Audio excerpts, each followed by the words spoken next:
Good afternoon, everybody. I really appreciate you all taking this time to be with us. For the last 2-3 days, we've been getting a lot of ideas and inputs from people in the travel business, asking us to also start posting good stories. I mean, not always the gloom and doom kind of a thing, though it is very difficult to separate yourself from what is actually happening, listening to all the news and stories. But in the whole thing, and I was reading the newspapers today, even amidst this so much chaos that's happening, there are some good bits. There are some very encouraging news. There are some very touching news stories that are coming out, and one of them, of course, is when Dr. Ayan Gupta, whom Sumanta will introduce you shortly, he agreed and he spoke to Sumanta and was very keen to share his knowledge about what is happening. He's a part of the COVID task force at AIIMS, and I was just thinking about it, and I think it's a privilege that at this point in time, but I'm sure he's very, very busy, that he should lend his time to us. Beautiful Planet as a series was originally coined around highlighting beautiful stories on conservation, preservation, and also human interest stories. One of the things that we've been talking about these days is to get people to come up and talk to us, give us information, give us updates, give us ideas, and also give us advice on where we are going in whatever field, in whatever area that conversation might be going. So this is with respect to that. This is actually leading to that. This is just to thank everybody who's on call today, that they have come up from because they're all working in various rural areas. This particular episode is strictly speaking is to create a kind of capsule to address questions that the rural areas and people living in rural areas, working in rural areas, in remote areas might have against or for the COVID and vaccination and everything else that is going around them. So between the panelists, we have a great community of people who work up close and personal with the rural community. They know the pains and the heartaches of these people, their inhibitions and their fears, and I hope we all come up with questions, pose it to Dr. Ayan Gupta, who will be able to throw light on all these things. And I'm just hoping a lot of this can be like can actually function as pointers to these people and make a little bit of difference as we go along. Thank you so much again for listening in, and over to you, Sumanta. नमस्कार, मेरा नाम सुमंता घोष है और ये idea actually हमारा अभी कल बल्कि 2 दिन पहले मेरी डॉक्टर आयन गुप्ता से ऐसी बात हो रही थी और मैंने उनसे ये रिक्वेस्ट किया था कि हमारे जो कैंप है जो कि काफी जंगल के अंदर है, तो वहां पर क्या होता है कि आजकल इतनी सारा इंफॉर्मेशन है जो कि आपके व्हाट्सएप के माध्यम के द्वारा या सोशल मीडिया के द्वारा मिलता है, कि जो फील्ड का जो स्टाफ होता है, जो हमारे जैसे अब दुर्गम क्षेत्र में है, जिसका कि इतना एक्सपोजर नहीं है, वहाँ न्यूज़पेपर नहीं आता, वहां पर अभी टेलीविजन नहीं है, पर चूंकि ये सोशल मीडिया का आउटरीच बहुत ज्यादा है, तो बहुत सारी भ्रांतियां, बहुत सारा इंफॉर्मेशन आ जाता है। तो फिर जो हमारे जो ग्राउंड के स्टाफ होते हैं, तो उनको बहुत सारा कंफ्यूजन होता है कि क्या करें क्या ना करें। तो डॉक्टर आयन गुप्ता जो कि हमारा एक अभी सौभाग्य है कि वो इसमें है, तो डॉक्टर आयन गुप्ता जो एक्चुअली आर्मी में है, वो उस लेफ्टिनेंट कर्नल आयन गुप्ता हैं और वो आर्म्ड फोर्सेस मेडिकल कॉलेज से हैं, और वो AIIMS, all India institute of medical sciences, जो कि आप सब जानते होंगे, तो वहाँ पर वो जो है वो आपके जो कोरोना कंट्रोल टास्क फोर्स के हिस्से के रूप में महामारी और नियोजक शमन रणनीतियों के प्रयास की मैपिंग के सक्रिय रूप में अभी शामिल है। तो सॉरी, मैं इसको अभी पढ़ के बता रहा था, पर कहने का मतलब ये है कि ये शायद हम में से जो एक एक्सपर्ट हैं, जिनसे कि हम लोग अपने जो हमारी इस तरह की जो भ्रांतियां हैं वो इसको एड्रेस अभी कर सकते हैं। और हमने कई सारे अभी सवाल पूछे हैं जो हमारे जो ये जंगल कैंप्स में हैं उनके द्वारा। और हमारा दूसरा सौभाग्य है कि आज अभी हमारे डीएफओ सॉइल जो उत्तराखंड बीकानेर के हैं और जो कि करीब 32 साल से जो कि फॉरेस्ट डिपार्टमेंट में हैं, तो उनके भी, तो वो भी हमारे साथ हैं। तो हमारे जो जो हमारे वन कर्मी हैं, जो हमारा फ्रंट लाइन स्टाफ है, जो इस महामारी के दौर पे अम, अम, हमारे जंगल की उसको सुरक्षा इस टाइम पे वे कर रहे हैं। ये बहुत मुश्किल दौर है। अभी हमारे यहाँ बहुत आग लगी थी, इसके बाद ये हो गया, तो पर और अब इसके बाद ये जो अभी महामारी का डर है। तो इस तरह से हमारा जो है, इस तरह के जो अभी सवाल है वो थे हमारे। तो मैं अब ज्यादा ना करके मैं डॉक्टर आयन गुप्ता को मैं इनवाइट करता हूँ, और वो प्लीज हमें कुछ बताएं। और जो मेरे हमारे बेसिक अभी क्वेश्चंस जो मेरी तरफ से हैं वो ये हैं कि हम अभी, जैसे कि पिछले साल था कि मतलब हमारे अभी रूरल एरिया में काफी सारे लोग, बल्कि सिर्फ रूरल ही क्यों, शायद अभी शहरों में भी था, कि इस महामारी को दूर रखने के लिए क्या खाएं, क्या पिएं, स्टीम ले, काढ़ा पिएं, इस तरह के बहुत सारे अभी सवाल होते थे। दूसरा ये था कि किस तरह के अभी सिम्टम्स को हमने देखना है। और जो है फिर ये लगाइए कि जो और जो अभी तीसरा जो है वो हमारे जो हमारे आजकल जैसे फंक्शंस होते हैं हमारे क्षेत्र में, अभी शादियां उस तरह की चीजें होती हैं, तो इसके बारे में था। ये कुछ अभी सवाल मेरे से थे। तो मैं उसका रिक्वेस्ट ये भी करूंगा, हमारे साथ और भी कई सारे जो लोग अभी जुड़े हुए हैं, और ये भारत के कई कोनों से जुड़े हुए हैं, और ये करीब करीब सारे आपके दुर्गम क्षेत्र में इनका कार्य चलता है। तो मैं इनसे ये भी रिक्वेस्ट करूंगा कि अगर एक एक करके अपने आप को इंट्रोड्यूस भी करें, ताकि हमारे पास एक अभी सवालों का एक अच्छा सा एक लिस्ट हो, और जो कि एक जो इन्फॉर्मेशन जो यहाँ से जाए वो एक स्पष्ट होकर जाए। तो अगर मिस्टर यूसी तिवारी अगर थोड़ा इसको इसके बाद अगर बताएंगे, अपने आप को इंट्रोड्यूस करेंगे, और जो आपके कुछ जो अभी सवाल होंगे। हाँ, तो थैंक यू सुमांता, आपने मेरा बेसिक इंट्रोडक्शन तो सबको दे ही दिया है। जहाँ तक मेरे क्वेश्चंस और उनका बात है, तो क्योंकि मेरे को 32 इयर्स का एक्सपीरियंस इस डिपार्टमेंट में काम करने का है, आप लोगों ने जो फार फ्लंग एरियाज में, रिमोट एरियाज में लोग हैं, उनको ध्यान में रख करके आज की ये वर्कशॉप ऑर्गेनाइज की है। तो मुझे नहीं लगता कि जो सबसे ज़्यादा रिमोट एरियाज में वास्तव में लोग रहते हैं वो कहीं ना कहीं फॉरेस्ट डिपार्टमेंट में काम करने वाले लोग हैं, जो कई बार आबादी से भी कई किलोमीटर अंदर और बिल्कुल अकेले रहते हैं। तो ऐसे लोगों के लिए इस तरीके के जो डिस्कशन है ये काफ़ी रेलिवेंट हैं। मैं कुछ एक दो छोटी छोटी बातें बस इसमें रख करके अपनी बात को अभी के लिए समाप्त करूंगा। पहली चीज़ तो आज के समय में मेरे हिसाब से जो जंगल में बैठा हुआ आदमी है, जो रिमोट में बैठा हुआ आदमी है, उसके पास नॉलेज या इंफॉर्मेशन के नाम पर मैक्सिमम चीज़ें जो उसको मिल रही हैं वो अनफॉर्चुनेटली सोशल मीडिया से मिल रही हैं। और सोशल मीडिया में सबसे दुर्भाग्यपूर्ण बात यह है कि वहाँ पर सही जानकारी से ज़्यादा गलत जानकारी है, ऐसी जानकारी है जिससे सनसनी होती है, ऐसी जानकारी है जिससे लोग अपने को इनसिक्योर फील करते हैं, और एक ओवरऑल सिस्टम को लेकर के और अपनी सर्वाइवल को लेकर के हम लोग कई बार डर जाते हैं। तो ये किस तरीके से इसको हैंडल किया जाए, कैसे उनको अंदर से मजबूत किया जाए, ये कहीं ना कहीं एक बहुत बड़ा चैलेंज हमारे सामने है। दूसरी एक चीज हमारा मेंटल फ्रेम है। हमारे लोग आज फीवर आने के बाद भी, कोरोना के सिम्टम्स आने के बाद भी एक लंबे समय तक यही मान के चलते हैं कि ये सीजनल फीवर। वो इस बात को एक्सेप्ट करने को राजी नहीं है कि हम महामारी के दौर से गुजर रहे हैं, और आज की तारीख में जो first thing that should be ruled out is that महामारी इटसेल्फ, कि वो तो नहीं है। लेकिन नहीं, लोग सबसे पहले उसी को रूल आउट करते हैं और सबसे पहले और सारे ऑप्शंस तलाश लेते हैं। जब वहां से फेल हो जाते हैं तब फिर कोविड का टेस्ट कराते हैं।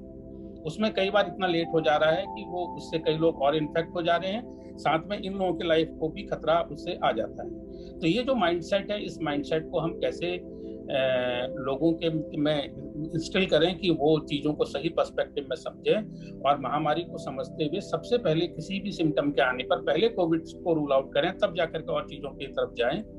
ये एक इम्पॉर्टेंट हमारे लिए चैलेंज है। तीसरा और लास्ट ये है कि अभी भी पता नहीं क्यों है, हमारे जो रूरल एरियाज हैं और जो हमारे रिमोट में रहने वाले लोग हैं, उनका साइंटिफिक टेम्परामेंट अभी भी उतना डेवलप नहीं हुआ है। वो टोने टोटके और कई तरीके की जो लोकल प्रिस्क्रिप्शन, घरेलू नुस्खे, इन पे ज़्यादा भरोसा करते हैं, इंस्टेड कि वो जो हमारा प्रॉपर मेडिसिन का सिस्टम है उस पर जाएं और जल्दी से जल्दी अपने को वहाँ पहले दिखाएं। तो ये हम कैसे उनको एक सीधा सिंपल और एक ऐसा इफेक्टिव प्रोटोकॉल दे पाए मेडिसिन का कि वो किसी प्रॉब्लम में आने पर अपने को सेफगार्ड कर सकें, और साथ में उनमें वो हैबिट्स भी डेवलप करें कि उनके बीमार होने पर दूसरे लोग बीमार ना हो और वो और लोगों को आगे बढ़ करके प्रोटेक्ट करें। तो ये कुछ सारी चीजें हैं जो मेरे ख्याल में रूरल एरियाज के लिए भी उतनी ही रेलिवेंट है जितने कि वो हमारे फॉरेस्ट एरियाज के लिए रेलिवेंट है। तो इन सब के साथ मैं अपनी बात को यहीं पे समाप्त करता हूँ, और फिर बाद में मुझे कोई क्वेश्चन होगा तो definitely I will ask that. Thank you. मैं सभी को मुझे मौका देने के लिए धन्यवाद देना चाहता हूँ, क्योंकि हमने जहाँ तक देखा है कि जो रिमोट एरियाज़ में होते हैं और जो हमारे गांव वगैरह में होते हैं, जैसा कि तिवारी जी ने अभी बताया कि उनके पास इंफॉर्मेशन अनफॉर्चुनेटली व्हाट्सएप यूनिवर्सिटी की ही पहुंचती है। मुश्किल होता है कि क्या सही है क्या गलत है। कोई मैसेज आ जाता है जी कि आप स्टीम लीजिए, स्टीम से वायरस मर जाता है। कोई कहता है कि ये चीज़ खाइए, कोई कहता है ये चीज़ करिए, इससे नहीं होता है। वैक्सीनेशन को लेके भी कई सारे अफवाहें फैलती हैं, जैसे कि लेडीज़ को जो है माहवारी के टाइम वैक्सीनेशन नहीं लेना चाहिए। इस तरह की काफ़ी सनसनीखेज खबरें जो है फैलती रहती हैं और लोगों को पता नहीं होता है कि इसमें से कौन सा सही है कौन सा गलत है। सबको डॉक्टर का एक्सेस तो होता नहीं है, और इस वक्त इतना ज़्यादा कोविड एक तरह से फैला हुआ है कि बड़ा मुश्किल है सभी के लिए। तो जो मैं कहना चाहूँगा कि हमें ज़रूरत है कि हम जो हमारे कर्मचारी हैं, जितने भी लोग आज इधर पैनल में हैं, वो कहीं ना कहीं कोई कंजर्वेशन एफर्ट या वाइल्ड लाइफ या सस्टेनेबल लिविंग या तिवारी जी जैसे फॉरेस्ट डिपार्टमेंट से हैं। तो हम सभी को चाहिए कि सिंपल जो बुलेट पॉइंट्स होते हैं कि जी कोरोना के लक्षण ये हैं, इस तरह से जो है कोरोना बढ़ सकता है, और इस तरह से हमें सिंपल इंफॉर्मेशन हमारे वर्कर्स को, हमारे कर्मचारी को और वहाँ की पॉपुलेशन को ये पहुँचाना हमारे लिए बहुत ही ज़रूरी हो जाता है। तो जैसा कि एक पहला सवाल, कुछ सवाल मेरे पास पहले भी भेजे गए थे। तो सबसे जो एक पूछा गया था कि जी हम कोरोना से बचाव करने के लिए हम क्या कर सकते हैं, जैसे कि हम रूरल एरिया में बैठे हैं तो हम क्या कर सकते हैं। ये सबसे बड़ी बात जो ये है कि रूरल एरिया में बैठे रहने से उसके एडवांटेजेस भी हैं और उसके डिसएडवांटेजेस भी हैं as far as corona is concerned. सबसे बड़ा एडवांटेज ये है कि क्योंकि वहाँ पे पॉपुलेशन डेंसिटी जो है, मतलब लोग एक जगह में एकत्रित कम रहते हैं, थोड़ा खुला हुआ है, फैला हुआ है, तो वहाँ पे कोरोना का संक्रमण जो है वो शहरों से कहीं कम होगा।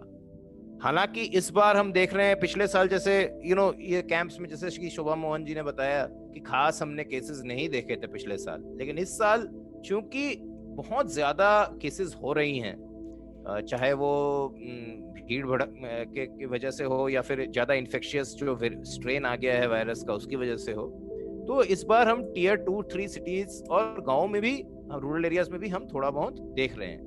स्पेशली हम देख रहे हैं जो माइग्रेंट्स जो आमतौर पे शहर पे काम करते हैं और अभी शहर छोड़ के, क्योंकि वहाँ पे काम मिलना मुश्किल हो गया, कई जगह लॉकडाउन वगैरह लग रखे हैं, तो वो गांव में वापस आ गए हैं, तो वो एक सोर्स बन जाते हैं संक्रमण के लिए। तो उस तरह से थोड़ा बहुत आउटब्रेक रूरल एरिया में भी देखने को मिल रहा है। लेकिन जो हमने इसको 2 साल से अभी हमने वायरस को जो हम स्टडी कर रहे हैं, और हमें जो देखने को मिल रहा है बहुत ज्यादा स्प्रेड इसका होगा।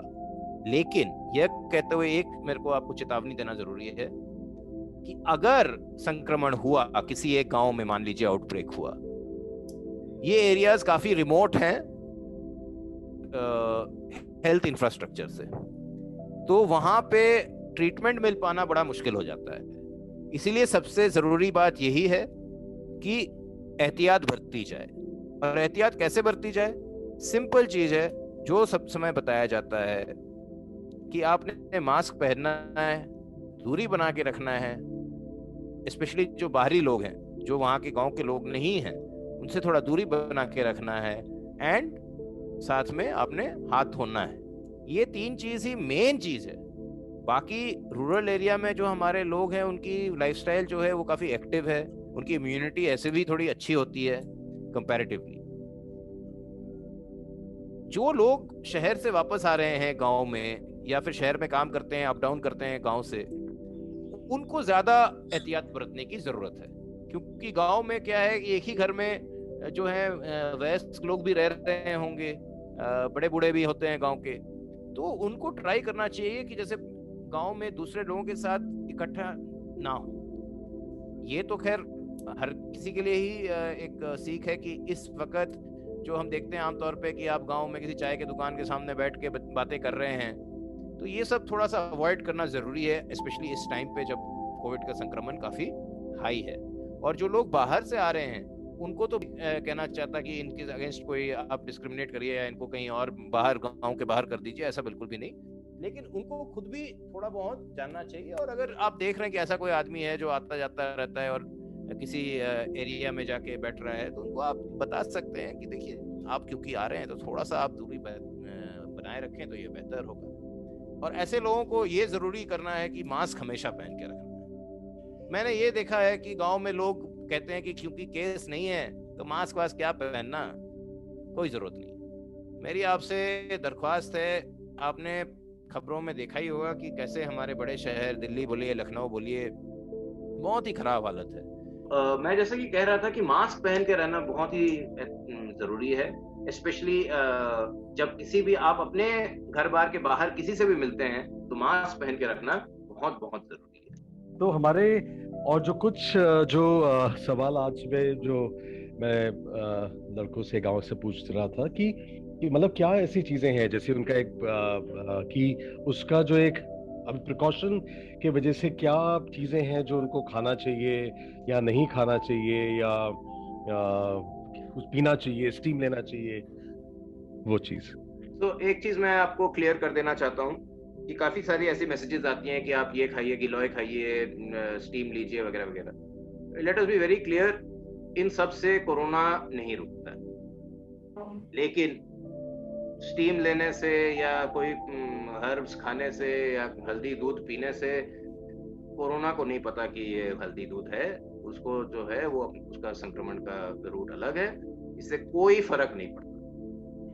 फर्क सिर्फ 3 चीजों से पड़ता है, जैसा कि मैंने पहले ही बताया, मास्क, 2 गज की दूरी एंड सैनिटाइजेशन ऑफ हैंड्स। ये 3 चीज ही हैं जो कोरोना को रोक सकती है। हाँ, लेकिन अगर आप स्टीम लेते हैं या गिलोय खाते हैं या तुलसी वगैरह, अश्वगंधा वगैरह लेते हैं, इससे आपकी जनरल बॉडी इम्यूनिटी बेटर होती है, आपका जनरल हेल्थ बेटर होता है। अगर आपको कोरोना संक्रमण हो गया तो अगर आपकी हेल्थ अच्छी है, आप आउटडोर्स लाइफ है, आपको डायबिटीज वगैरह, ब्लड प्रेशर की शिकायत नहीं है, आपकी इम्यूनिटी स्ट्रांग है, तो आपकी बॉडी, आपकी शरीर कोरोना से लड़ सकता है। आपको सीवियर केस आप शायद ना हो, ये है। लेकिन ये कहना कि क्योंकि जी मेरा, आप एक्सरसाइज छोड़ दीजिए, आप स्टीम करिए और गिलोय खाइए, तो इससे कोई फर्क नहीं पड़ता। योगा कीजिए, प्राणायाम है, सिम्हा क्रिया है, काफी सारे ऐसे और क्रिया हैं जिससे हमारा जो है ब्रीदिंग एक्सरसाइजेस हैं, वो करने से ऑक्सीजनेशन बढ़ता है, जनरल इम्यूनिटी बढ़ती है डेफिनेटली। लेकिन योगा अगेन, जो रूरल फोक हैं वो ऐसे ही बहुत काफी एक्टिव लाइफस्टाइल लीड करते हैं, लेकिन ये जरूर अपना सकते हैं। अगर कोई है जो जिसको टाइम है और कर सकता है, तो आई थिंक योगा में प्राणायाम, सिम्हा क्रिया वगैरह ऐसे जो आसन है, ये जरूर वो अपना सकते हैं। इसमें डॉक्टर साहब मेरा एक छोटा सबमिशन था जी। वो सबमिशन ये था कि जब हम एक ऐसी डिजीज को हैंडल कर रहे हैं जिसके लिए हमारे पास कोई बहुत स्ट्रॉन्ग मेडिसिन या कोई उसका सोल्यूशन एलोपैथ में नहीं है, तो अगर लोग काढ़ा पी करके या ये पी करके ये महसूस करते हैं कि इससे ये रुकता है, तो एटलीस्ट वो इमोशनली या साइकोलॉजिकली वो स्ट्रांग हो जाते हैं, उनको लगता है कि नहीं हम भी कुछ कर सकते हैं, हम एकदम डिफेंसलेस नहीं है। तो ये बिल्कुल बिल्कुल, जैसा कि मैंने आपको बताया कि डायरेक्टली शायद ये ना रोके जी कोरोना को, लेकिन हमें ये भी पता है कि 95% लोग जिनको कोरोना होगा उनको क्या होगा, गले में खराश, खांसी, जुकाम, 3-4 दिन के लिए बुखार, उसके बाद ठीक हो जाना है उन्होंने। तो अगर काढ़ा वगैरह पी के और अपना गला साफ रख सकते हैं तो it's like any normal flu, हम सबको होता है, तो ये कोई ऐसी बात नहीं है। तो डेफिनेटली आजकल थोड़ा भय ज्यादा है जी हाँ, लेकिन मैं सिर्फ ये पॉइंट बनाना चाहता हूँ कि आप काढ़ा जरूर पीजिए, आप एक्सरसाइज भी जरूर कीजिए, सब कुछ कीजिए, लेकिन अच्छी बातें हैं ये, लेकिन मास्क, दूरी और सैनिटाइजेशन ये आप नहीं छोड़ सकते। ये नहीं कि आप काढ़ा पी रहे हैं लेकिन आप चाय की दुकान में जाके अड्डा लगा रहे हैं, ये आप नहीं कर सकते। Thank you so much. नमस्कार डॉक्टर साहब, और आज का जो ये टॉक है it will be really helpful, क्योंकि हम लोग भी विलेज वेज की तरफ से कुछ ऐसे गांव में काम कर रहे हैं जहां पर ये सुविधाएं बहुत दूर हैं, और ज़्यादातर जो हमारे गांव हैं वो काफ़ी दूर पर हैं। तो इसलिए ये इन्फॉर्मेशन, जैसा आपने बताया कि व्हाट्सएप के माध्यम से जो इन्फॉर्मेशन गांव में मिल रही है वो बहुत ज़्यादा पैनिक क्रिएट कर रही है। कभी हम लोग भी अपनी ओर से तो उसमें हमारा एक ही था कि पैनिक लेवल कम हो सबसे पहले, कि अगर केस आता भी है तो क्या किया जाए। तो मेरा पहला सवाल यही है कि अगर लोगों के अंदर कुछ सिम्टोमेटिक उनको एविडेंस लगते हैं कि किसी को पॉजिटिव है कोई केस, तो वो उस दूरी पर जहाँ पर उसके पास मेडिकल फैसिलिटीज भी बहुत दूरी पर है, क्या वो कोई इनिशियल कोई स्टेप्स ले सकता है ताकि वो उनको वहीं पर होम ट्रीट कर सके? जी बिल्कुल, मनीषा जी आपने बहुत ही जो है पर्टिनेंट सवाल पूछा है। सबसे पहला चीज है कि लक्षण क्या है, क्या लक्षण है और हमें कैसे समझना चाहिए कि जी कोरोना। तो देखिए अनफॉर्चुनेटली लक्षण तो इसके किसी भी सर्दी जुकाम की तरह ही हैं, ठीक है। और आजकल हम देख रहे हैं कि कई तरह की सिम्टम्स आ रही हैं, जैसे पहले सिर्फ ये था कि बुखार और खांसी, तो अभी लेकिन पेट खराब से भी शुरू हो रहा है, आंखों में लाली उससे भी शुरू हो रहा है, सिर्फ एक जनरल वीकनेस, एक बदन दर्द, वो भी कोरोना निकल रहा है टेस्ट करने से। तो आज जो स्थिति है और जो अभी एक और महीने तक बने रहने वाली है, ये ऐसा हम देख रहे हैं अपने कंप्यूटर सिमुलेशन वगैरह से। आज की डेट में अगर कोई भी किसी भी तरह का आपको वायरल फीवर के लक्षण, यानी कि बुखार या गले में खराश या खांसी हो, तो इसको हमने कोविड मान के चलना है। हमने ये नहीं सोचना है कि ये नॉर्मल जो है हमारा मौसम बदल रहा है इसीलिए हमें हुआ है, या मैंने कल ठंडा पानी पी लिया था इसलिए हुआ है। नहीं, आपको मान के चलना है कि ये जी कोविड है, आपको सीरियसली इसको लेना है। जो ट्रीटमेंट है इसकी कोई खास कुछ करने की जरूरत नहीं है। आप गर्म पानी और नमक का, या फिर ज्यादा से ज्यादा आप बीटाडीन 1-2 बूंद उसमें डाल के आप गरारे करिए, स्टीम लीजिए। अगर दैट रिलीव्स जो आपको चेस्ट कंजेशन है या नाक बंद है तो उसको थोड़ा सा आपको रिलीव करेगा। बाकी मेन स्टे ऑफ ट्रीटमेंट जो है इसमें वो है paracetamol. Paracetamol in a high dose, that is 650 mg, दिन में 3 बार। आप ज्यादा भी ले सकते हैं अगर बुखार टूट नहीं रहा है, लेकिन आपको ध्यान ये बरतना है कि 2 पैरासीटामोल की गोली के बीच मिनिमम अंतराल जो है वो 4 घंटे की जरूर हो। कोशिश करना है कि फीवर को 101 डिग्री से ऊपर जाने ना दिया जाए। दूसरा जो एक ड्रग है जो आप यूज कर सकते हैं, और होम ट्रीटमेंट गाइडलाइंस में हमने एम्स से जो जारी किया है उसमें भी है, उस ड्रग का नाम है आइवरमेक्टिन। आइवरमेक्टिन ये ड्रग जो है अभी तक हालांकि इसकी कंक्लूसिव प्रूफ नहीं है कि ये हेल्प करता है कोरोना में, लेकिन कुछ सिग्नल्स हैं, तो हमने अभी उसको गाइडलाइंस में यूज करना शुरू किया है। तो ये आइवरमेक्टिन की गोली जो आती है 12 mg की गोली आती है, आपने दिन में 1 गोली लेनी है, और ये कोशिश करना है कि खाने के बाद 1 घंटा या 2 घंटा बाद दूध के साथ या पानी के साथ कैसे भी आप इसको ले सकते हैं, और 3 दिन लगातार इसको लें। आइवरमेक्टिन 12 mg की गोली दिन में 3 बार आप ले सकते हैं। इसका कोई खास साइड इफेक्ट नहीं है। ये वैसे तो पेट में जो कीड़े होते हैं, हुकवर्म वगैरह, उसको मारने की दवाई है, बट इसका कुछ फायदा पाया गया है कोरोना में भी। और तीसरी चीज, अगर किसी को थोड़ी सी भी लगे कि फीवर टूट नहीं रहा है, या उनका ब्रीदिंग डिफिकल्टी हो रहा है, सांस लेने में तकलीफ हो रही है, तो उनको इमीडिएटली नियरेस्ट पीएचसी में रिपोर्ट करना चाहिए, जहाँ की वो अपना टेस्ट भी करा पाएंगे, आरटीपीसीआर का या रैपिड एंटीजन टेस्ट का टेस्ट करा पाएंगे और साथ में एक्सपर्ट मेडिकल एडवाइस ले पाएंगे। अगर पॉसिबल है तो मैं ये कहूँगा कि आप लोग सभी ग्राम पंचायत जहाँ जहाँ आपका काम है, कार्य क्षेत्र है, उनको आप बता सकते हैं कि वो थोड़े बहुत 2 या 3 पल्स ऑक्सीमीटर करके एक इंस्ट्रूमेंट आती है जो कि अराउंड 2000 रुपए के आसपास, 1500 से 2000 रुपए की आती है।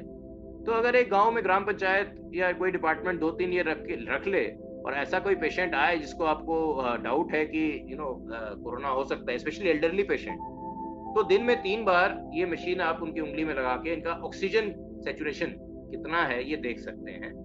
और जब तक ये ऑक्सीजन सैचुरेशन देखिए 94 से ऊपर है, कोई घबराने वाली बात है नहीं। अगर गिरने लगे तो आपको एक डॉक्टर को कंसल्ट करना चाहिए, इवन इफ रिमोटली फोन करके भी पूछना चाहिए। मनीषा जी, आई होप ये आपका सवाल का जवाब आपको मिल गया। और क्योंकि अभी हम लोग अवेयरनेस प्रोग्राम स्टार्ट करने ही वाले हैं जल्द से जल्द, तो इसको मैं जरूर इसमें और जो मेडिसिन आपने बताई हैं उनको हम कोशिश यही करेंगे कि वो बेसिक उन्हें अवेलेबल हो गांव में, क्योंकि अभी जी तो ये दोनों ही बहुत काफी चीप और इजीली अवेलेबल ड्रग्स हैं। मैं और आपने जो पढ़ते हैं कि मेडिसिन नहीं मिल रहा है जी, रेमडेसिविर नहीं मिल रहा है, तो रेमडेसिविर हार्डली उसका कोई खास यूज नहीं है and there is definitely no use for a non hospitalized patient. और एक छोटा सा मतलब ज्यादा समय ना लेते हुए, क्योंकि वैक्सीन के बारे में भी बहुत सारी धारणाएं बन रही हैं। अभी कुछ लोगों से ये भी सुनने को मिल रहा है कि क्योंकि ये जो नया वेव आया है ये बहुत ही डेडली है, जो गांव तक ये इन्फॉर्मेशन पहुंच चुकी है सोशल मीडिया से भी, और तो उनका ये सोचना है कि क्या ये वैक्सीन अब हमारे काम के लिए होगा या इस समय लगाना चाहिए, ये भी एक बेसिक सवाल आ रहा है गाँव में। मेरा जो इस पे जवाब होगा ये है कि अगर आपको अवेलेबल है वैक्सीन, अगर आपको मिल रहा है तो आप जरूर लगाएं, क्योंकि हमने अभी तक जो देखा है, जो फुल्ली प्रोटेक्टेड लोग हैं जिन्होंने दोनों डोज वैक्सीन का लगा दिया है, ऐसा नहीं कि उनमें नहीं हो रहा है कोरोना, हो सकता है। और ये वैक्सीन की जो बनावट है उसके ऊपर डिपेंड करता है, मैं उसमें नहीं घुसूंगा अभी। लेकिन जो हमने जरूर देखा है कि उनको कोरोना हो सकता है, लेकिन सीवियर डिजीज नहीं होता है, माइल्ड सिम्टम्स होते हैं किसी और सर्दी खांसी फ्लू की तरह, और वो ठीक हो जाते हैं। इवन जो एट रिस्क पेशेंट है, जो हम कहेंगे जो बड़े बूढ़े हैं या उनको लंग डिजीज पहले से था या हार्ट डिजीज पहले से था और उनको काफी ज्यादा इन्फेक्शन भी हो गया, लेकिन क्योंकि उन्होंने 2 डोज वैक्सीन के लिए हुए, इवन 1 डोज वैक्सीन का जिसने लिया हुआ है, हम जरूर देख रहे हैं कि they are doing better than expected in hospital. तो अगर आपको अवेलेबल हो तो आप जरूर लगाएं। पीएचसीज में ऑलरेडी 45 प्लस के लिए एंड 60 प्लस के लिए स्पेशली है, तो आपको मोटिवेट करना चाहिए कि अपने गांव में कोई भी है जो 60 इयर्स एंड अबव है, तो उस प्रायोरिटी से तो मैं कहूँगा जो 60 प्लस है उसको डेफिनेटली लगा लेना चाहिए। उसके बाद जैसे जैसे अवेलेबल होता जाएगा दूसरे एज ग्रुप्स के लिए, आप रजिस्टर करते जाएं और लगाते जाएं। कोई शक नहीं है मेरे मन में कि वैक्सीन आपकी मदद करेगा। ये अलग बात है कि अगले साल फिर से लगाना पड़े नहीं पड़े, इसका अनुसंधान अभी चल रहा है, लेकिन फिलहाल जो हालात बने हुए हैं देश में, वैक्सीन लगाना एक जरूरी कार्य है। एंड नॉट ओनली आपने अपने आप के लिए, बट पूरी आपको अगर अपनी कम्युनिटी की रिस्पॉन्सिबिलिटी लेनी है कि इसका संक्रमण कम हो, तो आपको वैक्सीन लगाना चाहिए। बहुत बहुत धन्यवाद डॉक्टर साहब, बहुत यूजफुल इंफॉर्मेशन आपने दी। डॉक्टर साहब, जिन लोगों को ऑलरेडी कोविड हो गया है, फिर वो वैक्सीनेशन उनका पहले से नहीं है, तो वो अब वैक्सीनेशन कब करा सकते हैं? थैंक यू तिवारी जी, ये बड़ा पर्टिनेंट सवाल है। जो हमारी रिकमेंडेशन ये है कि अगर आपको कोविड हो चुका है और अभी आप उबर के आ गए हो कोविड से, तो मिनिमम ड्यूरेशन जो मैं आपको बताऊंगा वो ये है कि 28 दिन आप जब से या तो ठीक हो गए या हॉस्पिटल से डिस्चार्ज हो गए या पिछला आपका जो पॉजिटिव टेस्ट आया था उससे आप मिनिमम 28 दिन या 1 महीना पकड़ के चलिए, इजी रहेगा याद रखना कि एटलीस्ट 1 महीना बाद ही आप वैक्सीन लें। अगर कोई पेशेंट ऐसा था जिसको कोरोना काफी ज्यादा था काफ़ी ज़्यादा सिम्टम्स थे, चाहे वो आईसीयू वगैरह में पहुंचा हुआ है और फिर उसके बाद बाहर आया है, उसको एक बार किसी डॉक्टर से कंसल्ट कर लेना चाहिए। क्योंकि कई बार ऐसे पेशेंट्स में क्योंकि हमने काफ़ी ड्रग्स वगैरह दे रखे होते हैं, तो एक बार उसको डॉक्टर से कंसल्ट कर देना चाहिए कि कब लगाना चाहिए। बट जनरल रूल पे आम तौर पे अगर आपको हो चुका है तो मिनिमम आप 28 दिन या 1 महीना वेट करें, उसके बाद वैक्सीन का डोज लगाएं। ये उनके लिए भी लागू है जिन्होंने 1 डोज वैक्सीन लगाया है उसके बाद उनको कोविड हो गया है। तो अब क्वेश्चन है कि सेकेंड डोज कब लगाएं, पहले डोज के 6 हफ्ते बाद कि कोविड से गिने। तो इसमें भी मेरा कहना ये होगा कि आप कोविड से गिने 28 दिन। जैसे कि मान लीजिए कि मैंने 4 अप्रैल को पहला डोज वैक्सीन का लगाया, तो आमतौर पे 6 हफ्ते बाद मेरा अगला डोज आना चाहिए, है कि नहीं? 15 मई के आसपास मेरा अगला डोज लगना चाहिए। लेकिन मेरे को जी 20 अप्रैल को मैं पॉजिटिव हो गया कोविड के लिए, तो मैं 1 महीना रुक जाऊंगा, मैं जून के महीने में लगाऊंगा। Thank you doctor. I have a question for Ayon sir. Can I go ahead? Yeah, sure. Yeah. नमस्ते sir, thank you so much, आपने अपना समय दिया। मेरा नाम भावना है और मैं मध्य प्रदेश में काम करती हूँ। जितने भी ट्राइबल कम्युनिटीज हैं जो जंगल के आसपास रहते हैं, हमारा मेन काम है मुठभेड़ कम करना, मनुष्य वन प्राणी के बीच में मुठभेड़ कम करना। और इसी दौरान में हम काफी गांव विजिट करते हैं। और इस बार अभी मैं कान्हा से वापस आई हूँ, तो वहाँ पे एक बहुत ही इंटरेस्टिंग नोशन ये था वैक्सीन को लेके कि जैसे ही वैक्सीन लेंगे 15 दिन में डेथ निश्चय है निश्चित है। एक ट्राइब है जिनके हम सब काम करते हैं, तो उन्होंने मुझे पूछा आपने लिया है वैक्सीन? मैंने कहा हाँ। उन्होंने कहा ठीक है, आपके पास सिर्फ 14 दिन है रहने के, जिंदा रहने के उनका ये नोशन था। और डेथ के अलावा नापुंसकता, इनफर्टिलिटी, चाइल्ड बर्थ, बहुत सारे ऐसे मिथ्स हैं जिनको मैं चाह रही हूँ आप बताएं हमें, हम कैसे उसको एड्रेस कर सकते हैं। और क्या ऐसा कोई वीडियो या सॉन्ग, क्योंकि ज्यादातर गांव में गाना लोग पसंद करते हैं सुनना या वीडियो देखना। मैं भाषण दे सकती हूँ उनको जाके, लेकिन वो एक कान से दूसरे कान से निकल जाएगा। ऐसा कुछ है एड्रेस करने लायक? जी भावना जी, सबसे पहले तो आप मैं ये कहना चाहूँगा कि आप बहुत ही एक इम्पोर्टेंट काम कर रही हैं, जो man animal human wild life conflict जो है, इसको कम करना।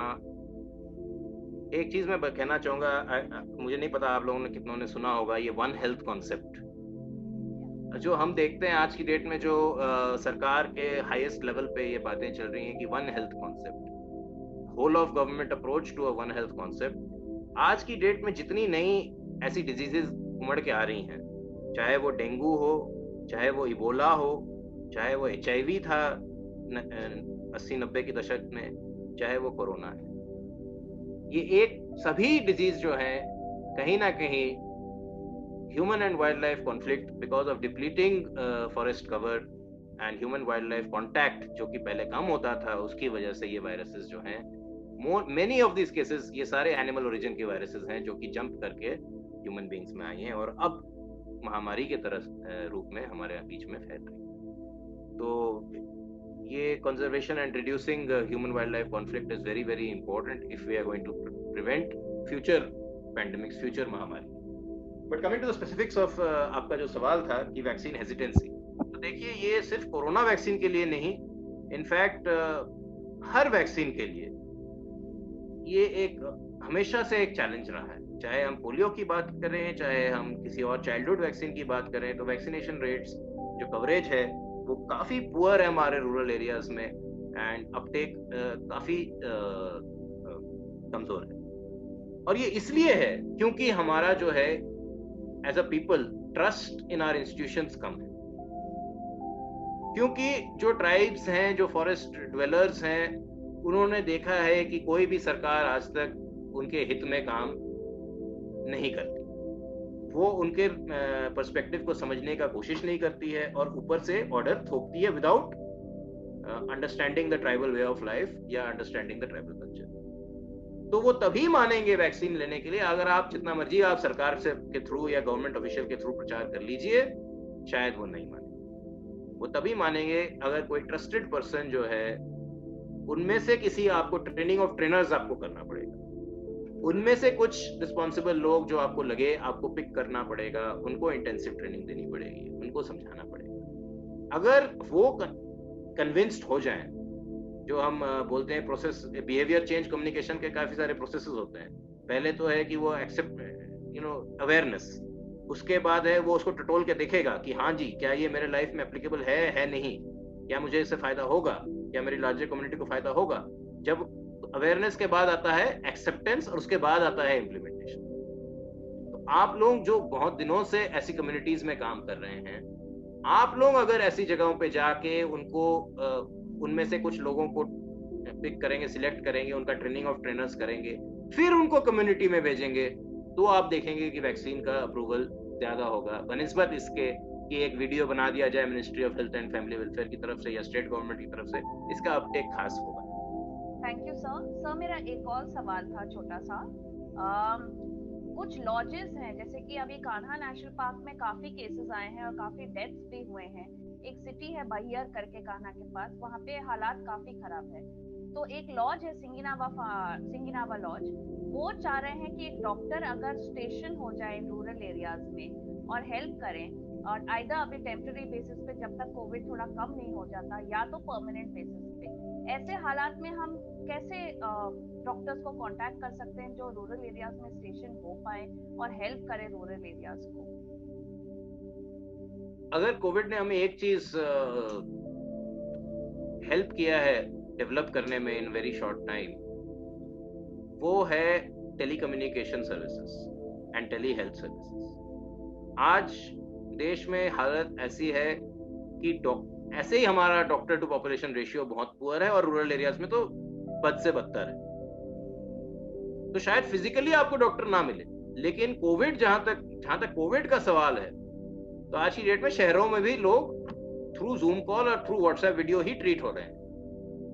तो अगर आप पीएचसी के थ्रू या इवन कोई आपके ऑर्गेनाइजेशन के थ्रू आप किसी ऑर्गेनाइजेशन को या किसी डॉक्टर को आप कांटेक्ट कर लिए दैट वो 24/7 आपके ऑन कॉल रहे, और आप एक टेलीकम्युनिकेशन फैसिलिटी सेटअप कर सकते हैं, सिंपल व्हाट्सएप वीडियो भी हो सकता है, उससे भी कोरोना का ट्रीटमेंट घर में बैठे बैठे हो सकता है। तो फिजिकली डॉक्टर की एक्चुअली जाने की बहुत खास जरूरत नहीं है।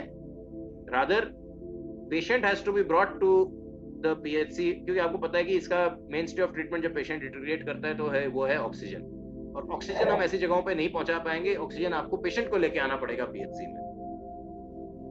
तो I think telehealth is a good model and which will have best coverage. So these lodges can actually tie up with कोई doctor या कोई organization, some clinic, Apollo clinics types, whatever is available in the local area, and they can easily treat all their staff oblique any tourist who comes and gets affected. They can easily be treated through tele. Another thing I would like to point out over here is that lot of I understand कि hospitality industry has taken बहुत ज्यादा hit because of COVID, और लोगों का जो livelihood है that is at stake. At the same time we have to be very careful. We cannot relax our rules, especially for tourists who are coming from cities. कई लोग हम सिर्फ बोलते हैं जी RT-PCR रिपोर्ट लेके आ जाइएगा स्टेट में एंटर करने के लिए। RT-PCR रिपोर्ट आप लेके आ गए, उसके बाद घुस गए, उसके बाद nobody is worried. RT-PCR is not 100% full proof test. 70% cases को पिकअप करता है, 30% स्पेशली जो थोड़े एसिम्प्टोमेटिक उनको नहीं पिकअप करेगा। दूसरी बात है, कई लोग RT-PCR टेस्ट को गेम कर देते हैं, किसी को बोलते हैं कुछ पैसे देके भैया एक टेस्ट दे दे, हमें जाना है कल, क्योंकि आपको पता है अभी तो पेशेंट के लिए भी वेटिंग इतना ज्यादा है, तो कोई ट्रैवल कर रहा है वो ऐसे ही बोलता है नेगेटिव टेस्ट दे दे, मेरे को कुछ नहीं है, एक नेगेटिव टेस्ट साइन करके दे दे। और वो बंदा आ जाता है लॉज में, लॉज के स्टाफ के साथ कांटेक्ट में आता है, वो स्टाफ जो है वहाँ का विलेज के साथ कांटेक्ट में है, और इस तरह से संक्रमण जो है फैल जाता है। तो लॉजेस को भी जरूरी है डेली अपने गेस्ट्स को मॉनिटर करना। लॉजेस को भी जरूरी है कि कोई इंडोर गैदरिंग या पार्टी अलाउ ना करें। करना है तो आप आउटडोर करें, ठीक है। तो इस तरह से अपने स्टाफ को सेफ रहना है, मास्क पहने रहना है, इंश्योर करना है कि even guests are masked when they are coming in contact with anybody of the staff. रोकना टोकना जरूरी है। ये नहीं कि वो गेस्ट हैं तो हम कैसे बोले, उनको रोकना टोकना जरूरी है कि देखिए आप हमारे गेस्ट हैं, हम आपसे दरख्वास्त करते हैं, आप मास्क पहनें। Arpita wanted to ask a question. I just wanted to ask a couple of questions, basically, Dr. Ayan. ये तो अभी ये जो ऑक्सीजन लेके हाहाकार मची हुई है, न्यूज़पेपर्स बोलिए, सोशल मीडिया में मोस्ट ऑफ द डेथ्स हम लोग जो देख रहे हैं ऑक्सीजन की कमी की वजह से हो रही। इन दीज रूरल एरियाज, वैसे भी जहाँ पे हेल्थ फैसिलिटी ही बहुत दूर है आपसे, when to press that panic button कि ऑक्सीजन की कमी, ऑक्सीमीटर सबके घर में नहीं होता, आप जैसे बोल रहे थे कि पंचायत में जाके अगर ऑक्सीजन का लेवल चेक करवा लें, तो वो कैसे पता चलेगा कि yes this is the limit, कि यहाँ पे अभी सैचुरेशन कम होने वाली, मतलब हो रही है, दिस इज वेयर, एंड अगर होता भी है किसी को पता, यू नो ये जो डिस्टेंस होता है हेल्थ सेंटर्स की, वहाँ तक पहुँचने में जो time, is in that precious time that जो कि ये लोग यूज करने वाले हैं, तो उसको कैसे? जी मैडम, तो ऐसा है कि जैसे मैंने आपको बताया कि अभी ऑक्सीजन की जो क्राइसिस आप देख रहे हैं बड़े शहरों में, वो इसलिए है क्योंकि इतनी ज्यादा केसेस जो प्रिडिक्ट नहीं कर पाए थे हम कि इतना ज्यादा केस होगा, केस लोड इतना ज्यादा है कि ऑक्सीजन की आपूर्ति हो रही है। और स्पेशली दिल्ली जैसे शहर में जहाँ पे ऑक्सीजन प्लांट बहुत दूर दूर हैं, तो वहाँ पे ऑक्सीजन पहुँच नहीं पा रहा है। तो पहला तो ये है कि मुझे नहीं लगता कि रूरल एरियाज में इतनी मात्रा में केसेस होंगी कि oxygen should become an issue in the PHC level. Question है कि अगर कोई रूरल एरिया में या रिमोट एरिया में उसको कोरोना है या कोरोना के लक्षण दिखा रहा है, चाहे वो आरटीपीसीआर है पॉजिटिव या नहीं, अगर किसी का oxygen saturation as measured by pulse oximeter, अगर पल्स ऑक्सीमीटर है, ऑक्सीजन सैचुरेशन 94 से नीचे हो रहा है, 94 से नीचे आ रहा है, तो क्योंकि 94 में इसलिए कह रहा हूँ, हम दिल्ली में 90 से नीचे भी बोलते हैं, लेकिन 94 में इसलिए कह रहा हूँ क्योंकि वहाँ पे टर्न अराउंड टाइम ज्यादा है, आपको 2-3 घंटे लगेंगे नियरेस्ट हेल्थ फैसिलिटी पहुँचने में। 94 से नीचे हो रहा है, आप उल्टा लेट के देख लीजिए, प्रोन पोजीशन जो हम कहते हैं, उल्टा पेट के बल लेट के देख लीजिए, अगर उससे बढ़ जाता है वेरी गुड, आराम कीजिए, लेकिन अगर नहीं बढ़ रहा है, गिर रहा है, तो आप पीएचसी की तरफ रुख कीजिए या किसी डॉक्टर से कॉन्टैक्ट कीजिए, ये मैं कहना चाहूँगा। दूसरी बात जो मैं बताना चाहूँगा कि हर एक के पास तो पल्स ऑक्सीमीटर नहीं होगा, तो अगर आप देख रहे हैं कि फीवर नहीं टूट रहा है, 5 दिन से ज़्यादा फीवर लगातार 101, 102 जा रहा है, खांसी बढ़ रही है, सांस लेने में तकलीफ हो रही है, तो घर में ना बैठे रहें, आप पीएचसी की तरफ रुख करें। तीसरी बात, ऑक्सीजन लगाने की कब जरूरत पड़ेगी, एक और way of looking at it, आदमी जब सांस लेता है तो उसका छाती या पेट, लेटा हुआ तो पेट या अदरवाइज छाती ऊपर नीचे होता है, इसको हम कहते हैं रेस्पिरेटरी रेट। आप गिन सकते हैं कि 1 मिनट में आदमी कितनी बार सांस ले रहा है उसके छाती को देख के। नॉर्मल जो होता है, नॉर्मल इंसान 12 से 16 के बीच लेता है, एडल्ट आदमी 12 से 16 के बीच लेता है। अगर आप थोड़ा बहुत एक्सरसाइज वगैरह करके आएंगे तो ये तेज हो जाएगा, तो ये 20 तक जा सकता है। लेकिन अगर रेस्पिरेटरी रेट आपकी 20 से ऊपर जा रही है, 24 के आसपास आ रही है, अगेन आपको रुख करना चाहिए नियरेस्ट पीएचसी के तरफ, क्योंकि आपको ऑक्सीजन की कमी हो सकती है। Thank you. One more question doctor, vaccination की बात जब हम लोग कर रहे हैं, ये तो है कि प्रेजुडिस बहुत ज़्यादा है कि वैक्सीन लगेगा नहीं, वैक्सीन लेने से कोई फ़ायदा है नहीं, पर मुझे ये पूछना था कि हम लोगों की ये जो आबादी, हम लोग रजिस्ट्रेशन तो सभी करवा रहे हैं, it has been open from 18 onwards, तो अभी जैसे फैल रही है, आपको क्या लगता है, I mean how long should it really take कि वैक्सीनेशन एक्चुअली अवेलेबल हो? रजिस्ट्रेशन तो खैर सभी लोग कर रहे हैं, मतलब वो भी जा रहा है ऐप से, but practically when would the vaccination finally be possible, even for, I am specifically concern कि शायद मान लीजिए अर्बन एरियाज में we have better health facilities, but for even for people from rural areas, when do you think this will finally take off as a whole drive for the country? This will take a very long time, madam. The short answer is that see, there are also considerations of equity, because equity especially is we have to concentrate on areas जहाँ पे संक्रमण अभी ज्यादा है. So obviously most of the doses, especially for this 18 to 44 year age group, that will be addressed to big cities, urban areas, because the demand also over there is much more. As you have said, see, we have had the experience कि हमने जब 60 साल के ऊपर के लिए खोला था, तो उस टाइम कोरोना भी कम था देश में, लोगों को लगा क्या फायदा है इसको लेके, ऐसे भी कोरोना चला गया है, ये कारण जरूर था। लेकिन उसमें भी अगर आप देखें तो रूरल एरियाज में काफी कम अपटेक था एंड वेस्टेज भी काफी होता था, क्योंकि देखिए आप जानते हैं कि एक वायल में 10 डोज आते हैं या 20 डोज आते हैं।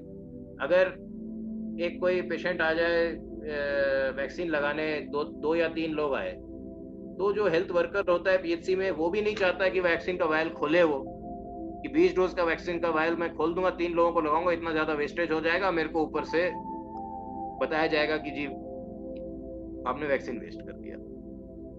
तो मेरे ख्याल से एक तो मुझे नहीं लगता कि, मेरा नहीं अनुमान कि एटलीस्ट 2-3 महीने तक बहुत ज्यादा 18 to 44 एज ग्रुप की बात कर रहा हूँ, उनके लिए रूरल एरियाज में कोई खास अवेलेबल होगा। लेकिन मैं जो ये कहना चाहता हूँ कि जो जितनी लॉजेस हैं या जितनी आपके जैसे एनजीओज हैं जो वहाँ काम करती हैं, आपने उसमें से सिलेक्ट करना है कि कौन से वल्नरेबल लोग हैं जो आमतौर पे अपने गांव में घूम रहे हैं, they may not be priority for vaccination. लेकिन जो वाइल्ड लाइफ लॉज का स्टाफ है, जो टूर गाइड है, जो शहरी लोगों के साथ रोज कांटेक्ट में आ रहा है, अगर आप उनको ले जा सकते हैं वैक्सीन कैंप में तो डेफिनेटली उसका फर्क पड़ेगा। वैसे ऐसा नहीं है कि बिल्कुल भी नहीं आएंगे। गवर्नमेंट ने जो हमने अभी गवर्नमेंट को सजेस्ट किया, गवर्नमेंट भी उसको सोच रही है। गवर्नमेंट पीएचसीज और वेलनेस सेंटर्स के साथ मैप कर रही है। हर इलेक्शन पोलिंग स्टेशन जहां जहां लगता है वहां पीएचसीज वैक्सीन कैंप लगाने वाली है। तो that is how we are going to do it in rural area. हमें समझ में आता है कि हर एक बंदा गांव से चल के पीएचसी तक नहीं आएगा, लेकिन हम जो कर रहे हैं इलेक्शन कमीशन का जो इंफ्रास्ट्रक्चर है उस पर पिगी बैक कर रहे हैं वैक्सीनेशन, क्योंकि वोट आदमी देता है और इलेक्शन कमीशन जो है उनका इंफ्रास्ट्रक्चर बड़ा अच्छा है, हर आदमी का वोट जरूर लेता है हर गांव में, तो उनका इंफ्रास्ट्रक्चर हम ले रहे हैं और पीएचसी और वेलनेस सेंटर्स को हर पोलिंग बूथ के साथ मैप, तो जहां जहां पोलिंग बूथ लगता है लोगों को एक रिकॉल भी, हाँ जी हम यहाँ जाते हैं वोट देने, तो उस जगह पे है धीरे धीरे हम वैक्सीन कैंप को ले जाएंगे और वहां पे आप लोगों का साथ जरूरी होगा गांव वालों को मोटिवेट करने के लिए कि जब वैक्सीन अवेलेबल हो जाए आप जरूर लगाएं। तो आपको अभी भी मेरे ख्याल से 2-3 महीने लीड टाइम है कि आप वैक्सीन हेजिटेंसी की जो इश्यूज हैं उसको आप एड्रेस करें एंड उसके बाद ही मेरे ख्याल से वैक्सीन विल बी अवेलेबल। हमारी आबादी इतनी ज्यादा है कि बड़ा मुश्किल है सारे पॉपुलेशन को वैक्सीनेट करना, बट हमने सिलेक्ट करना है जो स्पेशली वल्नरेबल है उनको सिलेक्ट करके उनको प्रायोरिटी में वैक्सीनेशन कराना। Doctor one more question, sorry may be मैं बहुत ज्यादा टाइम ले रही हूँ, ये पूछना था कि इस बार जो म्यूटेंट्स है इसमें even 23 year olds to 40-45 year olds भी अफेक्टेड हो रहे हैं, जो इतना नहीं था पहले। हम लोग कोमॉर्बिडिटीज की बहुत ज्यादा बात कर रहे थे, अबाव 60-65 की बात कर रहे थे। अब ये एक है लोगों के जहन में कि मैं यंग हूँ, मुझे कोरोना नहीं हो सकता, आई एम नॉट वल्नरेबल। पर ये हम लोग देख रहे हैं कि ज्यादा यहाँ पे भी, मतलब इस एज ग्रुप पे भी काफी अभी फैल रहा है। और मैं I would like to draw the reference to 2 specific events. मैं वेस्ट बंगाल से हूँ, यहाँ पे अभी इलेक्शंस के रिजल्ट आने वाले हैं। Kumbh Mela has already been declared as another super spreader event. तो ये जो एटीट्यूड है कि maybe religion and politics also combining to come as super spreader events, I mean that is my personal opinion. And ये जो दूसरा attitude है, whether I am a party worker और आई बिलीव इन रिलीजन, कि मैं जा सकती हूँ ऐसे कांग्रेगेशन में, मेरा तो उम्र उतना है नहीं तो मुझे कोरोना होने वाला नहीं है, या तो फिर मैं अगर एसिम्प्टोमेटिक भी हुआ तो मैं I don't know about that and I can't even spread that. So if आप अगर इसके बारे में कुछ बोलना चाहते हैं to specially to young people कि थोड़ा सा और कॉन्शियस रहना चाहिए कि anybody can be affected, anybody can be Absolutely, anybody can be affected. ये पहले वेव में भी था। भाई आपको पता इसलिए नहीं लगा क्योंकि देखिए प्रोपोर्शन सेम ही रहे, रेट सेम ही है, अभी भी कोई बहुत ज्यादा फर्क नहीं है। अगर आप एज ग्रुप देखें, फेटालिटीज की, मोर्टेलिटीज की जो डिस्ट्रीब्यूशन है वो सेम है, लेकिन number of cases are much more. 2% of 100 cases is only 2%. 2% of 1 lakh is 2000. सो अभी आपको अपने सर्कल में, आज हम सारे यहाँ बैठे हुए हैं, हम सबके अपने नियर एंड डियर वंस में से हमारे एक्सटेंडेड सर्कल में हम किसी ना किसी को जानते हैं जो कोरोना संक्रमित हुआ है, जो कि फर्स्ट वेव में that was not the case. तो क्योंकि एब्सोल्यूट नंबर्स आर मोर, तो आपको लग रहा है कि जी इस बार तो ज्यादा हो रहा है। ऐसा नहीं है, प्रोपोर्शनली ऐसा नहीं है। लेकिन जैसा आपने बहुत सही कहा, कोरोना नहीं देखती है कि आपको उम्र कितनी। कोरोना एक वायरस है, एक लंग खोज रहा है, वो घुस जाती है आपके लंग। आप यंग हैं, फिट हैं, आपको बेटर चांस है उसको लड़के बाहर निकलने का। लेकिन कई सारे यंग पीपल भी ऐसे हैं, स्पेशली हमारे शहरों में, जो उतना फिट नहीं है जितना वो अपने आप को समझते हैं। कई लोगों को यंग एज में भी 30-35 में भी डायबिटीज होता है। कई लोग ओबीस हैं, मोटे हैं। मोटापा से क्या है, आपकी ऑक्सीजनेशन ऐसे ही कम रहती है पहले से ही, आप ज्यादा वल्नरेबल हो जाते हैं। एंड क्योंकि आप यंग हैं, आप रिस्क ज्यादा लेते हैं। आप कॉन्ग्रीगेशन में जाते हैं, बिन मास्क नहीं लगाते हैं, आप अपने फ्रेंड्स के साथ जाके कहीं बैठ जाते हैं, कुछ पार्टी वार्टी कर लेते हैं, वायरल लोड आप बहुत ज्यादा ले लेते हैं। इस वजह से भी डेथ होती है। तो carelessness specially among youth is the major reason all over the world for संक्रमण as well as for death in this age group. अगर हम इस करंट वेव को हम एनालाइज करें, स्पेशली नॉर्थ इंडिया में, तो हमारा जो एनालिसिस ये कहता है कि Kumbh Mela and election rallies of course, लेकिन अगर ये सर्ज फ्यूल हुआ है, वो फेल हुआ है होली से। अनफॉर्चुनेटली क्या हुआ, जब होली था 29 मार्च को होली था, गवर्नमेंट ने बोला कि भाई होली मिलन, होली गैदरिंग जो होने थे बाहर, सब बैन हो गए। कोरोना हमें पता है spreads much more easily indoors than outdoors. तो outdoors it is better ventilated, वो हवा में डिसिपेट हो जाता है, इंडोर्स होता है। क्या हुआ, जब ये होली मिलन वगैरह जो थे ये सब कैंसिल हो गए, लोगों ने अपने सेलिब्रेशंस को अपने घर के अंदर ले गए। स्मॉल ग्रुप्स में काफी सारी पार्टीज हुई, जैसे मेरे सोसाइटी में I think I could see बहुत सारी पार्टीज हो रही थी। एंड आज की डेट में ऐसा है कि मैं जिस हाउसिंग सोसाइटी में रहता हूँ, there are about 500-600 houses, I'm sure. Right now we have about 68 houses in containment because of the entire family being down with corona. 68 households have corona. So this is the kind of thing जो होता रहता है. So but yes, having said that, once we saw that ऐसा चीज हो रहा है, बढ़ रहा है केसेस, तो हमने कुंभ मेला एंड इलेक्शन रैली जैसी चीजों पे जरूर थोड़ा और ध्यान बरतना चाहिए था। ऑलरेडी एक सर्च था, आपने इसको और इसको कहते हैं ना फ्यूल टू द फायर, आपने जो है ऐड कर दिया। तो ये बताना बहुत जरूरी है अपने फ्रेंड सर्कल में यंग पीपल को कि देखिए, न सिर्फ आप अपने आप को रिस्क में ला रहे हैं, आप अपने बड़े बूढ़ों को, अपने वल्नरेबल पीपल को भी आप रिस्क में ला रहे हैं, क्योंकि आप व्हीकल ऑफ ट्रांसमिशन बनते हैं। आप जाते हैं कॉन्ग्रीगेशन में, आप वहां से कोरोना को लेके आते हैं और अपने पूरे हाउस होल्ड में आप उसको फैला देते हैं। कल को अगर आपके नाना नानी की या दादा दादी की या आपके फादर मदर की डेथ हो जाए, तो इसके जिम्मेवार आप हैं। ये मैसेज जाना चाहिए। Thank you so much doctor ion.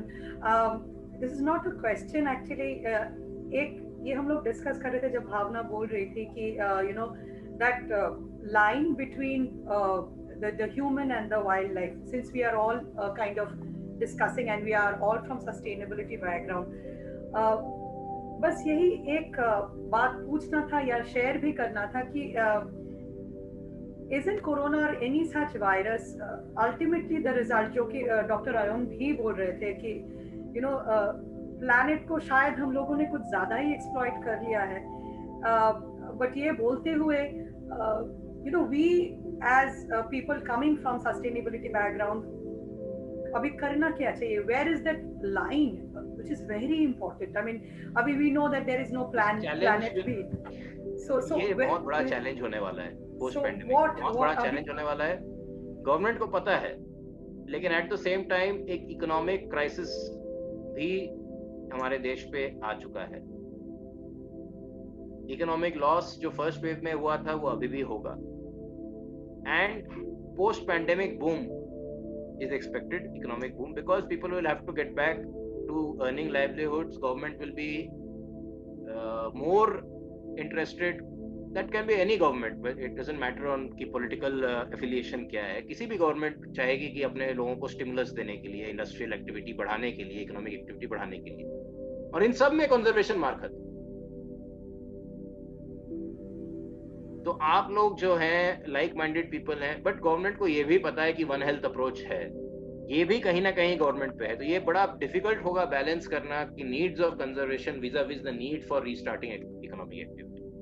तो आई थिंक आप लोगों सबको रीडबल करना पड़ेगा efforts and sustainable alternative lifestyle. ऐसा जरूरी नहीं है कि जो ट्रेडिशनल लाइफस्टाइल है उससे इकोनॉमी बूस्ट नहीं हो सकती या एम्प्लॉयमेंट या लाइवलीहुड जनरेट नहीं हो सकता.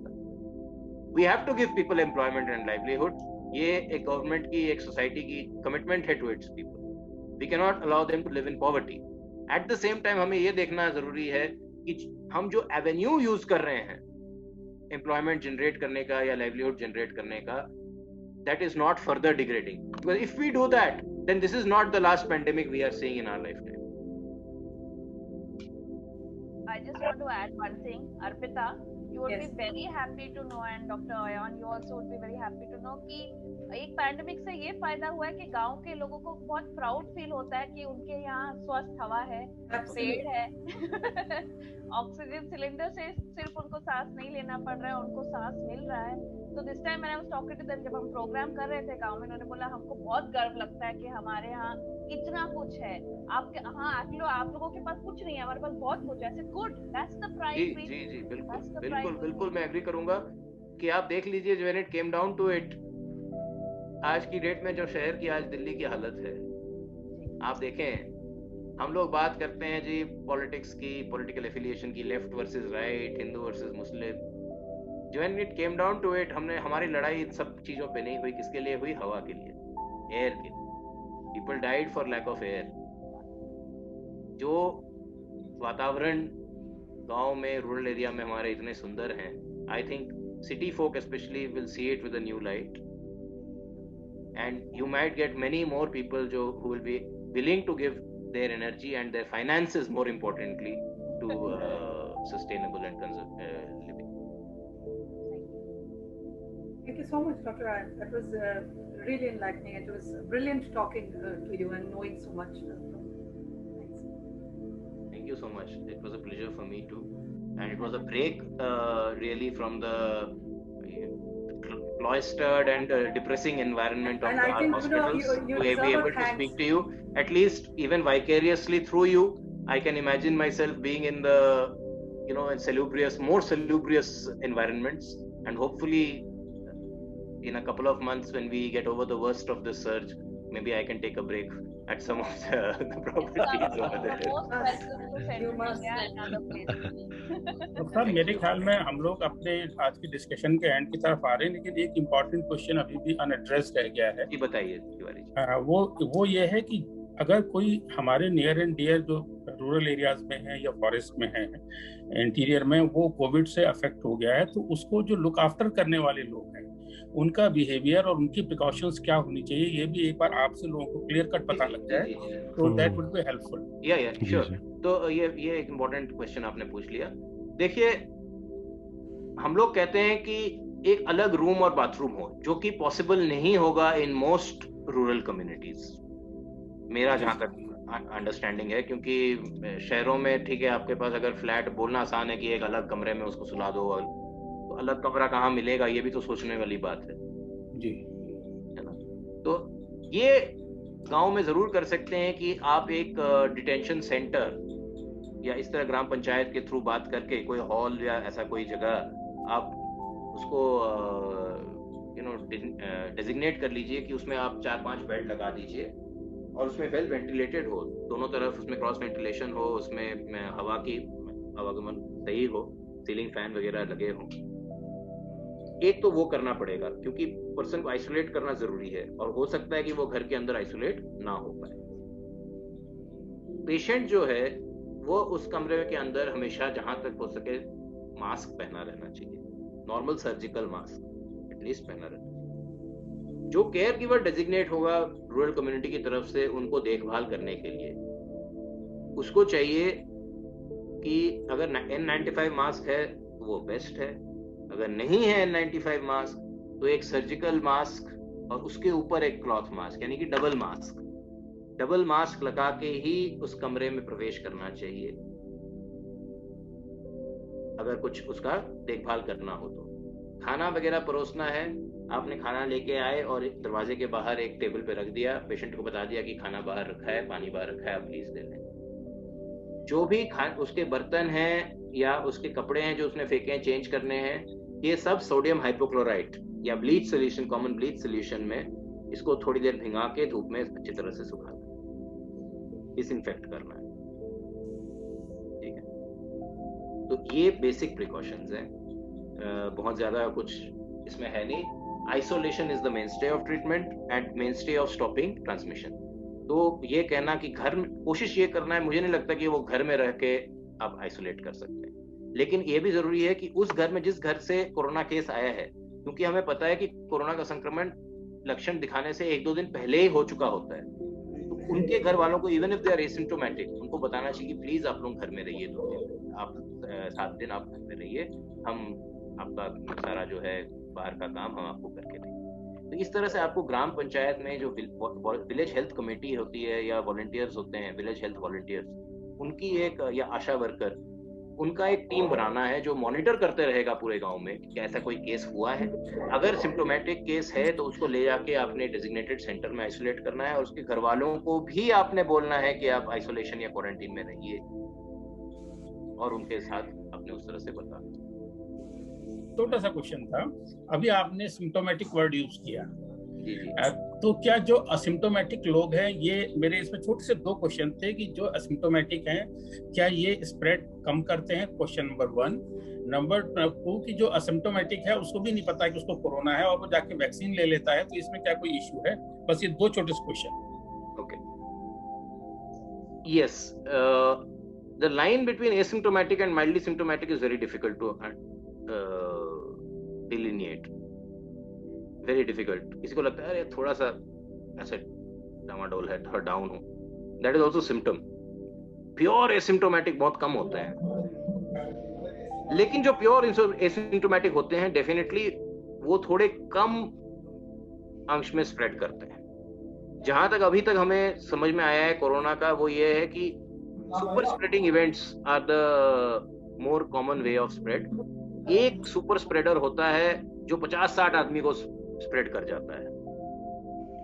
ऐसा नहीं है कि मेरे को हुआ है तो मेरे को माइल्ड सिम्टम है तो मैं जरूरी सबको कर दूंगा अपने घर में, लेकिन एक जो पेशेंट जिसको ज्यादा है वो सबको कर जाता है।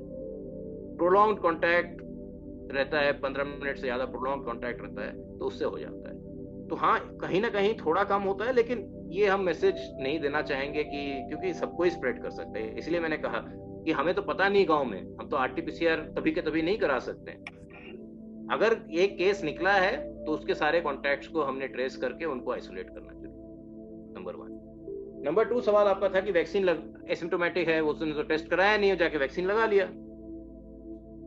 कोई बात नहीं, क्या होगा, ज्यादा से ज्यादा वैक्सीन काम नहीं करेगी, उसको कोई तकलीफ वैक्सीन से नहीं होगी, बट वैक्सीन जो है वो काम नहीं करेगा। जैसा कि मैंने बताया, अगर वो 28 दिन के अंदर वाला काम है, बिकॉज क्या होता है, नेचुरल इन्फेक्शन से थोड़ी बहुत एंटीबॉडी बनती है, नेचुरल इन्फेक्शन से थोड़ी बहुत एंटीबॉडी बन जाती है। अगर उस टाइम आप वैक्सीन देंगे जब ऑलरेडी ब्लड में एंटीबॉडी की लेवल हाई है, तो वैक्सीन के अगेंस्ट एंटीबॉडी नहीं बन पाएगी, तो वैक्सीन उतना इफेक्टिव नहीं होगा। अगेन, एसिम्प्टोमेटिक पर्सन में एंटीबॉडी कम बनती है बनिस्बत सिम्प्टोमेटिक पर्सन के, तो उसका जो पीरियड है शायद वो 28 से थोड़ा कम हो, हमें नहीं पता कितना। तो ज्यादा से ज्यादा क्या हो सकता है, अगर उसने वैक्सीन लगा लिया और उसको संक्रमण था, एसिम्प्टोमेटिक था, संक्रमण था, ज्यादा से ज्यादा ये होगा कि उस डोज पे ज्यादा इफेक्टिव नहीं हो पाएगा। बट हमें तो पॉपुलेशन लेवल पे वैक्सीनेशन करना है। अगर 70% से ज्यादा लोग इंडिया में वैक्सीनेटेड हैं तो संक्रमण ऐसे ही बंद हो जाएगा।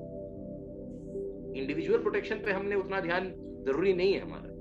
जी जी, thank you doctor Ayaan Gupta, that was fantastic. बहुत ही सुंदर तरीके से आपने सारे इश्यूज कवर किए, सारे क्वेश्चंस कवर किए। मेरा एक आपसे दरख्वास्त था कि मास्क जो है अभी हमने डबल मास्क पहनने का हमने सबको बता दिया है। मैं ज़्यादातर मैंने काफ़ी ट्रैवल करा है पीछे, जब कोरोना का वो ज़रा कम था, इन्फेक्शन ज़रा कम था। ज़्यादातर देखते हैं कि रूरल एरियाज में मास्क नहीं पहनते हैं, या तौलिया लेके गमछा लेके अपने मुंह पे कवर कर लेते हैं और घूम रहे होते हैं, या अगर मास्क पहनते हैं तो उसको नाक से नीचे उतार के ये कहीं मुंह के पास या गर्दन के पास लटक रहा होता है। तो वो मास्क कैसे पहना जाए, ये सबसे सिंपल और फर्स्ट एंड फॉरमोस्ट है कि वो मास्क कैसे पहनते हैं। और अगर 2 पहन रहे हैं तो कपड़े वाला मास्क पहले पहने या वो 3M वाला मास्क पहले पहने, क्या कैसे करें इसको? देखिए, पिछले साल आया था कि आप किसी भी तरह से अपना मुंह ढक लीजिए, नाक ढक लीजिए। तब भारतवर्ष में मास्क की एक कमी थी, मास्क प्रोड्यूस ही नहीं हो रहे थे उतने। आज वो कमी नहीं है। आज I think enough cloth mask and surgical mask और N95 मास्क सब कुछ ही अवेलेबल हो चुका है, जो पहले नहीं था। तो अब मेरे ख्याल से लोगों को आपको बताना चाहिए कि आप कोशिश करें कि घर से बाहर ना निकले मास्क के ऊपर। लेकिन इवन आप अगर मास्क नहीं भी है, आप गमछा भी ले रहे हैं, जो कोई बात नहीं, लेकिन सबसे इंपॉर्टेंट चीज जो है कि आपका नाक और मुंह दोनों ढका होना चाहिए। इधर मास्क होने का कोई फायदा नहीं है। मैंने देखा है कि लोग बात करने के लिए मास्क उतार देते हैं, जबकि सबसे जरूरी है कि आप बात करते हुए ऊपर रखें, या छींक रहे हैं तो छींकने के लिए मास्क उतार दिया तो आपने तो संक्रमण कर दिया। ये समझाना जरूरी है। आई नो गर्मी है, डिफिकल्ट है मास्क पहने रहना, लेकिन किसी घर के बाहर वाले से आप बात कर रहे हैं, मिल रहे हैं, डेफिनेटली आपको मास्क पहनना है। हाथ धो के या सैनिटाइज करके आपने ईयर लूप को पकड़ के मास्क को इस तरह से लगाना है नाक के ऊपर। So I have got a simple cloth mask. तो ये अगर है, ये मेरे पास एक मास्क है, यहाँ से नहीं पकड़ना है, सिर्फ मेरे को लूप से पकड़ना है, ऐसे लूप से पकड़ना है, इस तरह से लेना है। और इम्पोर्टेंटली मेरा नाक ढका होना चाहिए और मेरे चिन तक है, और टाइट फिटिंग होना चाहिए, लूज नहीं होना चाहिए, ऐसे नहीं हो जाना चाहिए। Should be tight fitting. Elastic खराब हो गया, लूज मास्क, जस्ट दिखावे के लिए नहीं पहनना है अपने मास्क, इफेक्टिव होना चाहिए। दूसरा ये है कि अगर आप डबल मास्क पहन रहे हैं, may not be so important rural communities में। Again double masking is more important, specially जब आपके पास ऑलरेडी एक पेशेंट के आप देखभाल कर रहे हैं। जैसे मैंने कहा, आपके घर में एक पेशेंट है जो पॉजिटिव है, कन्फर्म पॉजिटिव है, उसका आप देखभाल कर रहे हैं, तो डेफिनेटली आपको डबल मास्क पहनना चाहिए। या फिर इंडोर एरियाज में आप जा रहे हैं तो वहां पे आपको पहले सर्जिकल मास्क पहनना चाहिए टाइटली, उसके ईयर लोब्स में नॉट बना के और टक इन करके अच्छे से टाइट फिटिंग आपने पहन लिया, उसके ऊपर आप क्लॉथ मास्क पहन। अगर आप N95 मास्क यूज कर रहे हैं तो आपको और कुछ करने की जरूरत नहीं, सिर्फ एक tight fitting N95। Surgical mask 2 एक साथ नहीं फिट होंगे, they will never form a good fit. Surgical mask plus cloth mask is what is recommended in high transmission settings like in Delhi etc. But in rural area मेरा मानना ये है कि a simple cloth mask should still suffice for 95% of the population, except अगर आपके घर में corona का केस है तब आपको डबल मास्क पहनना। Thank you so much. That was very, very informative. Even for me, it was very informative. Over to you, Sumanta ji. बस डॉक्टर साहब, बहुत बहुत धन्यवाद आपका। It was very, very nice. I think this was simple and that was the beauty of it. बस मेरा एक last एक ये है, मैं चाहता हूँ कि आप 2 शब्द उसके लिए बताएं, क्योंकि इस टाइम पे हमारे खासकर इस क्षेत्र में काफ़ी हमें फंक्शंस होते हैं। ये यहाँ पर इसको शादियों का मौसम है, तो मैनी पीपल आई नो, बहुत लोगों का, वैसे उत्तराखंड सरकार ने अभी शायद 25 का नंबर रखा है, पर हमें पता है कि शायद वो नंबर भी बहुत ज़्यादा है। तो पर आप ये शादी और जो नामकरण और गृह प्रवेश और इस तरह की चीज़ें हैं, मैं सिर्फ चाहता हूँ कि आपका क्या एडवाइस है लोगों के लिए? देखिए, बोलना बहुत आसान है कि मत कीजिए, लेकिन ये हमारी कल्चरल फैब्रिक के अंदर है और इसकी एक्सेप्टेंस होगी नहीं, लोग फिर भी करेंगे। तो इसलिए बेटर है ऐसा मैसेज देना कि आप कैसे इसको सेफली कर सकते हैं। सबसे पहली बात जो गवर्नमेंट ने बोला है कि 20 लोग 25 लोग, तो वो तो है ही, आप पूरे गांव को ना बुलाएं, प्लीज अपनी इमीडिएट फैमिली को ही बुलाएं। एंड सबसे इम्पोर्टेंट, हमें पता है कि कोरोना का संक्रमण इंडोर्स ज्यादा हो, आपको जो भी करना है आप दया करके आउटडोर्स कीजिए, आप बाहर कीजिए, घर के अंदर कमरे के अंदर ना कीजिए। उसके बाद जो आप क्या होता है आमतौर में आप गांव में देखते हैं शाम को जी ड्रिंक्स के लिए मेन फोक अंदर बैठ जाते हैं एक ड्रिंक लेने के लिए। प्लीज नहीं बैठिए, बाहर बैठिए, बरामदे पे बैठे, बाहर खुले हवा में बैठे, क्योंकि घर के अंदर आप बैठेंगे, कमरे के अंदर बैठेंगे तो आप ऑब्वियसली आप क्लोज हो जाएंगे, आप सोशल डिस्टेंसिंग तो मेंटेन नहीं कर पाएंगे। तो मेरा ये कहना है कि जो भी आपको करना है फंक्शन वो आप प्लीज आउटडोर कीजिए, बाहर कीजिए, तो वो बेहतर। थैंक यू सो मच, बहुत बहुत धन्यवाद आपका।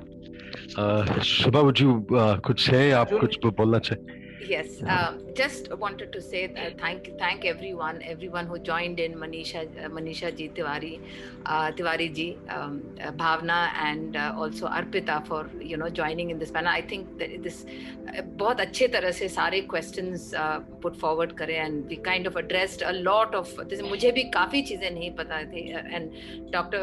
Ayon Gupta, so kind of you. I can't tell you how मेरे को goose pimples हो गए थे जब आप बीच में बात कर रहे थे।